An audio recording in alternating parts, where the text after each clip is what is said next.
जो प्रदोष व्रत रविवार के दिन पड़ता है उसे रवि प्रदोष व्रत या भानुवारा प्रदोष व्रत कहते हैं। इस प्रदोष व्रत का लाभ यह है कि भक्त इस दिन उपवास रखकर दीर्घ आयु और शांति प्राप्त कर सकता है। पंचांग के अनुसार ज्येष्ठ मास के शुक्ल पक्ष त्रयोदशी तिथि 12 जून दिन रविवार को प्रातः काल 3:24 से शुरू होगी और 13 जून दिन सोमवार को दोपहर बाद 12:27 पर समाप्त होगी। रवि प्रदोष व्रत 12 जून को रखा जाएगा। रवि प्रदोष व्रत के पूजन का समय 12 जून को शाम के समय है। इस व्रत में भगवान शिव और माता पार्वती की विधि विधान से पूजा की जाती है। इससे भगवान शिव अति प्रसन्न होकर भक्तों के सारे कष्ट दूर करते हैं। प्रदोष व्रत से दाम्पत्य जीवन खुशहाल रहता है।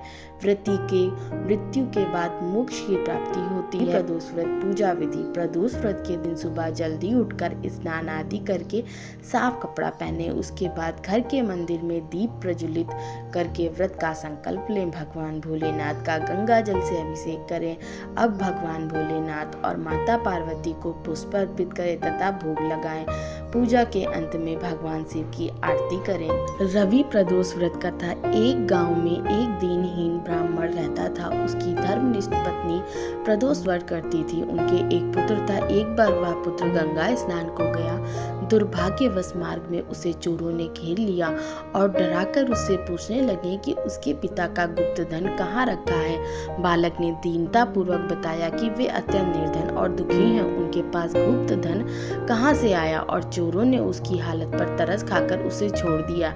बालक अपनी राह हो लिया। चलते चलते वह थककर चूर हो गया और बरगद के एक वृक्ष के नीचे सो गया। तभी उस नगर के सिपाही चोरों को खोजते हुए उसी ओर आ निकले। उन्होंने ब्राह्मण बालक को चोर समझकर बंदी बना लिया और राजा के सामने उपस्थित किया। राजा ने उसकी बात सुने बगैर उसे कारागार में डलवा दिया। जब ब्राह्मणी का लड़का घर नहीं पहुंचा तो उसे बड़ी चिंता हुई। अगले दिन प्रदोष व्रत था। ब्राह्मणी ने प्रदोष व्रत किया और भगवान शंकर से मन ही मन अपने पुत्र की कुशलता की प्रार्थना करने लगी।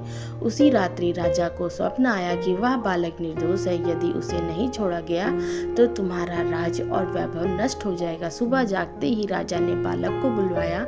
बालक ने राजा को सच्चाई बताई। राजा ने उसके माता पिता को दरबार में बुलाया। उन्हें भयभीत देखकर राजा ने मुस्कुराते हुए कहा, तुम्हारा बालक निर्दोष और निडर है। तुम्हारी दरिद्रता के कारण हम तुम्हें 5 गांव दान में देते हैं। इस तरह ब्राह्मण आनंद से रहने लगा। शिव जी की दया से उसकी दरिद्रता दूर हो गई। जय महाकाल।